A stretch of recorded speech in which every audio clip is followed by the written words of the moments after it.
seorang jenderal Angkatan Udara Amerika Serikat yang tidak waras, memerintahkan serangan nuklir ke Uni Soviet.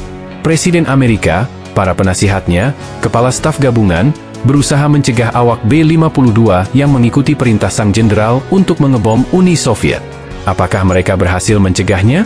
Ikuti Bioskop Jadul bersama Dr. Strangelove, yang rilis pada 29 Januari 1964. Digarap dengan apik oleh sutradara kawakan, Stanley Kubrick bersama bintang utama, Peter Sellers, George C. Scott, Sterling Hayden, Keenan Wynn, Slim Pickens, Tracy Reed. Tak perlu berlama-lama, kita menuju ke Kepulauan Zhukov.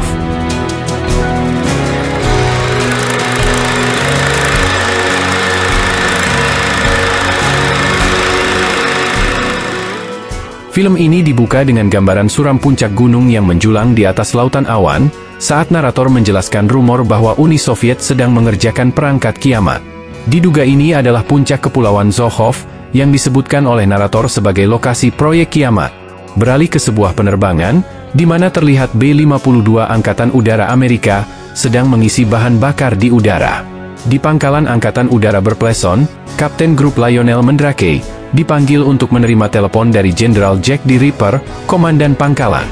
Ripper mengeluarkan instruksi kepada Mandrake, bahwa pangkalan dalam kondisi merah atau bahaya. Memerintahkan, menutup pangkalan, dan mematikan semua saluran radio swasta. Jenderal Ripper memberi kesan kepada Mandrake, dia serius. Kemudian memberitahu Mandrake, bahwa perang telah dimulai, dan meminta Mandrake mengirimkan rencana serangan R. Serangan R adalah serangan nuklir terhadap Uni Soviet. Pesawat pembom B-52 yang terbang dengan pengawalan, bersiap melakukan operasi dropkick, di mana Komando Udara Strategis Amerika mempertahankan kekuatan pembom yang mengudara selama 24 jam, dipersenjatai dengan muatan nuklir. Di dalam pesawat, Mayor T.J. King Kong dan timnya sedang bosan, ngemil, membaca Playboy, dan bermain kartu. Tiba-tiba pemancar radio menyala, dan mengirimkan kode yang diterjemahkan oleh komunikator, sebagai Wing Attack Plan R. Tidak ada seorang pun di kapal yang percaya, bahkan Mayor Kong sendiri melihat ke radio, untuk memeriksa ulang kode tersebut. Mereka berasumsi bahwa ini berarti Soviet telah menyerang Washington DC, dan mereka diperintahkan untuk membalas. Mayor Kong menegaskan pentingnya pertempuran nuklir, dan kru memulai persiapan untuk rencana serangan R.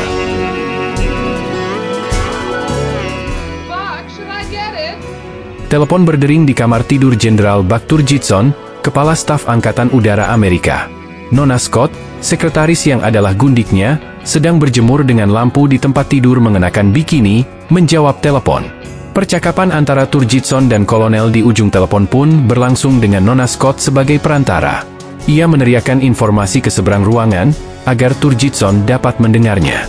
Turgidson diberitahu bahwa Ripper mengeluarkan rencana serangan R ke sayapnya, dan memutus semua komunikasi dengan dunia luar, meskipun tidak ada ancaman yang dapat dipercaya.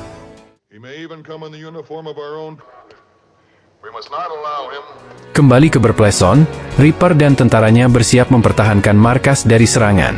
Hanya Ripper yang tahu bahwa yang akan diserang adalah tentara Amerika. Melalui pengeras suara, Ripper memberitahu tentaranya bahwa Soviet mungkin datang dengan seragam tentara Amerika untuk mengelabui mereka.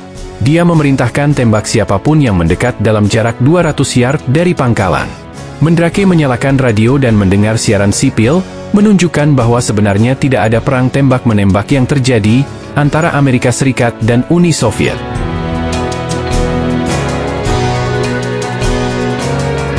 Di pesawat pembom, Mayor Kong dan krunya mengaktifkan diskriminator radio yang mencegah komunikasi apapun yang masuk kecuali jika diawali dengan kode 3 huruf, OPA, yang hanya diketahui oleh Ripper di darat. Di Berpleson, Kapten Mandrake dengan bersemangat menyampaikan berita radio untuk Ripper, memberitahu bahwa 20 menit pesawat akan memasuki radar Rusia, pasti ada kesalahan. Dia belum menyadari bahwa Ripper telah kehilangan akal sehatnya dan dia sendiri yang melancarkan serangan. Ripper menegur Mandrake, lalu mengunci mereka berdua di kantornya, mengancam Mandrake dengan pistol ketika Mandrake meminta kode penarikan, dan menjelaskan rencananya untuk memaksa pemerintah Amerika mendukung pemboman dan melancarkan serangan terhadap Uni Soviet. Mandrake mulai menyadari bahwa Ripper sudah gila, saat Reaper menjelaskan keyakinannya bahwa ada konspirasi komunis untuk mengotori cairan tubuh kita yang berharga, dan perang tak boleh dibiarkan sepenuhnya kepada politikus, mereka tak punya pengalaman, latihan, ataupun naluri strategi. Di ruang perang, Pentagon, Presiden Amerika Serikat Martin Mafley meminta Jenderal Turgidson yang defensif dan angkuh itu menjelaskan situasi yang sedang terjadi. Turgidson menjelaskan dengan berputar-putar, cenderung membela diri dan mengungkapkan kesalahan Angkatan Udara dalam krisis ini. Presiden pun marah padanya, dan keduanya terus bertengkar. Presiden memerintahkan unit tentara terdekat menyerang berpeleson dan menjalin kontak dengan Reaper. Turgidson mendesak Presiden mendukung pemboman dan melancarkan serangan habis-habisan terhadap Uni Soviet untuk melemahkan mereka guna mencegah pembalasan.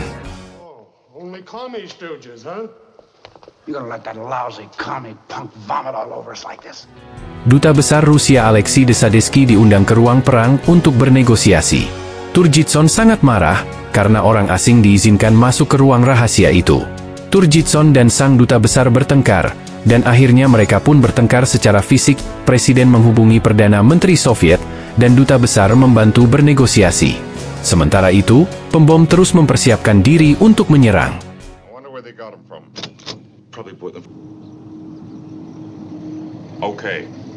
Di Berpleson, serangan oleh unit Angkatan Darat Amerika dimulai. Para prajurit di Berpleson mengira Soviet telah menyamar sebagai orang Amerika, karena apa yang dikatakan Reaper kepada mereka. Baku tembak terjadi, dan Reaper, yang masih menahan Mendrake di kantornya, menjelaskan bahwa dia yakin fluoridasi air di Amerika adalah konspirasi komunis internasional. Ledakan pun terjadi di jendela kantor. Reaper mengeluarkan senapan mesin besar dari tas golfnya, bersiap untuk membalas tembakan, dan memanggil Mendrake membantunya. Selama baku tembak, Reaper terus menjelaskan teorinya. Dia sangat tenang menghadapi peluru dengan kaca yang berterbangan. Dan akhirnya mengungkapkan bahwa dia mengembangkan teorinya tentang fluoridasi, setelah dia mendiagnosis dirinya mengalami penurunan kecakapan seksual, sebagai masalah yang disebabkan oleh fluoridasi. Hilangnya esensi.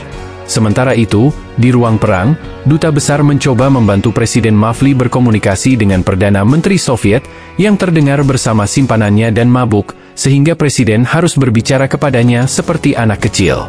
Perdana Menteri menjelaskan kepada duta besar, bahwa pengerjaan mesin kiamat Soviet telah selesai, dan mesin tersebut dipersenjatai.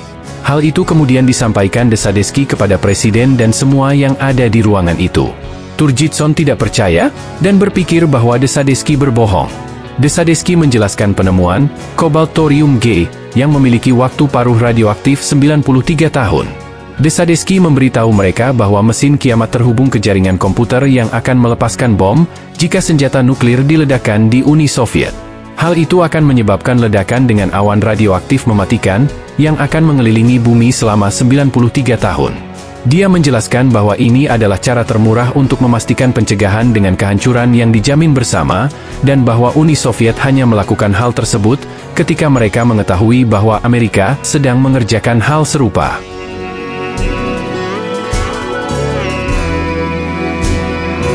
Dr. Strangelove, Direktur Riset dan Pengembangan Senjata, diperkenalkan untuk pertama kalinya.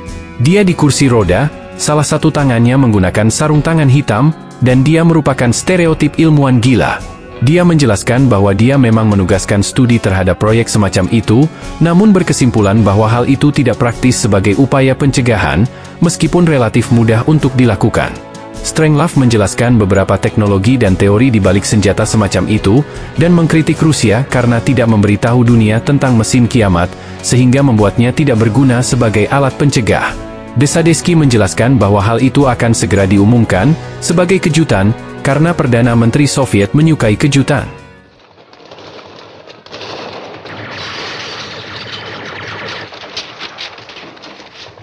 Akhirnya, tentara Berpleson menyerah kepada unit tentara. Mendrake terus berusaha meyakinkan Reaper untuk memberinya kode. Reaper menyadari bahwa anak buahnya telah menyerah, dengan sedih, menjatuhkan senjatanya. Reaper mengakui dia tidak berpikir akan bertahan di bawah penyiksaan, kemudian pergi ke kamar mandi untuk bunuh diri. Mendrake terkejut dengan tindakan bunuh diri tersebut, karena dia belum mendapatkan kode pembatalannya. And and 30,000 in the auxiliaries. Kembali ke B-52 milik Mayor Kong, terjadi gangguan radar yang diidentifikasi itu adalah rudal. Mereka mulai melakukan manuver. Akhirnya pembom itu terkena rudal dan mengalami kerusakan serius, namun kru berusaha mendapatkan kembali kendali dan mampu terus terbang. Mereka berusaha menganalisis kerusakan dan mengetahui bahwa radionya rusak parah dan tangki bahan bakarnya bocor. Namun mereka masih bisa mencapai target utama. Di pangkalan, Mandrake dengan panik mencari-cari catatan Reaper dan menemukan selembar kertas yang bertuliskan Peace on Earth dan Purity of Essence. Dia berpikir bahwa kode tersebut pasti merupakan variasi dari POI. Tiba-tiba, pintu terbuka dan Kolonel Guano masuk sambil mengacungkan karabin M1. Dia langsung curiga terhadap Mandrake karena dia bukan orang Amerika, dan mengira Mandrake membunuh Reaper. Mandrake, yang sekarang menjabat sebagai kepala komando di Berpelson itu, kesulitan meyakinkan Kolonel Guano bahwa dia perlu mencapai komando udara strategis. Kolonel Guano menggiring Mandrake keluar kantor dengan todongan senjata. Kolonel Guano berpikir bahwa Mandrake membunuh Reaper dalam suatu konspirasi. Kolonel Guano akhirnya membiarkan Mandrake mencoba menghubungi presiden, namun Mandrake mengalami kendala, koinnya tidak cukup untuk menyambungkan telepon, operator menolak menghubungkannya. Mandrake meminta Kolonel Guano membuka kunci mesin Coca-Cola, supaya mereka dapat mengambil koinnya. Kolonel Guano tidak ingin mencuri, tetapi akhirnya dia menyerah, lalu menembak kunci mesin Coca-Cola itu dengan senapannya.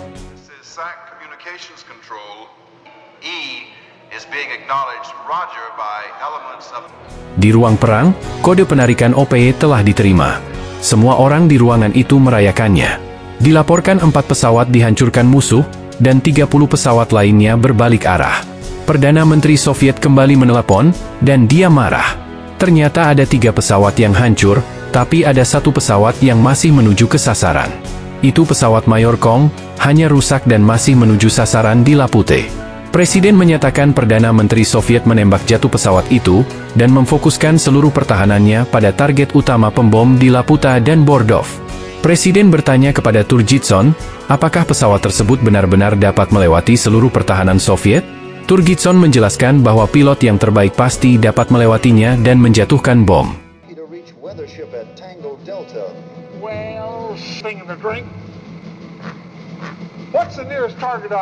Kebocoran bahan bakar pada pembom semakin meningkat. Sang navigator memberitahu Mayor Kong bahwa dengan tingkat kehilangan bahan bakar ini, mereka tidak akan pernah mencapai target utama mereka di Laputa. Mayor Kong masih bertekad untuk menjatuhkan muatannya. Para kru dialihkan ke target baru, sebuah kompleks ICBM di Kodlos. Saat pembom mendekati target barunya, pintu bom tidak dapat dibuka, disebabkan oleh kerusakan pada pesawat itu.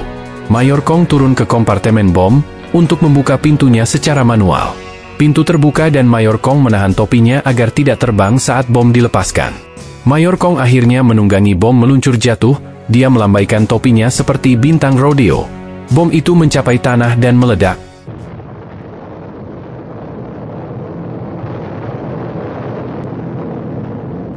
Di ruang perang, Dr. Strangelove mulai memberi saran, segera ke lubang tambang untuk kelangsungan hidup populasi kecil manusia.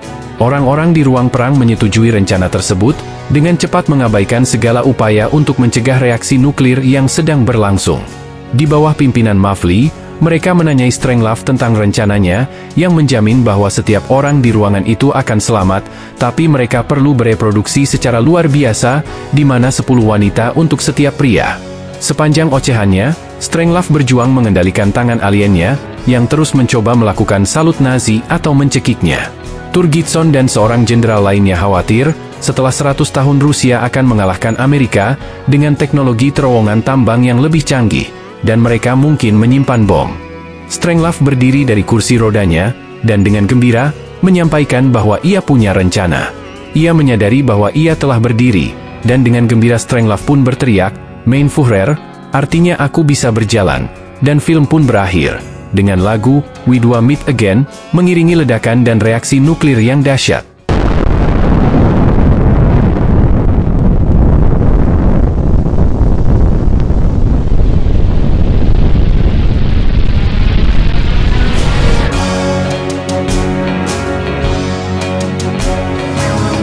Sekian dulu dari Bioskop Jadul, Terima kasih sudah mengikuti cerita ini hingga akhir. Berikan pendapat dan kenangan kalian tentang film ini di kolom komentar. Jika kalian menyukai konten ini, jangan lupa like, share, subscribe, serta bunyikan loncengnya. Tetap semangat, dan sampai jumpa di kisah berikutnya.